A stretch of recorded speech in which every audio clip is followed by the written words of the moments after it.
अपना बहिनी के मामा इमलीना घोटैले हो आंगना में आके मामा आज सर मैले हो आंगना में आके मामा आज सर बड़का मामा के बोला मझिला मामा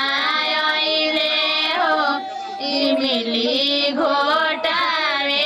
खातिर कुछ नाली आइले हो इमली घोटावे खातिर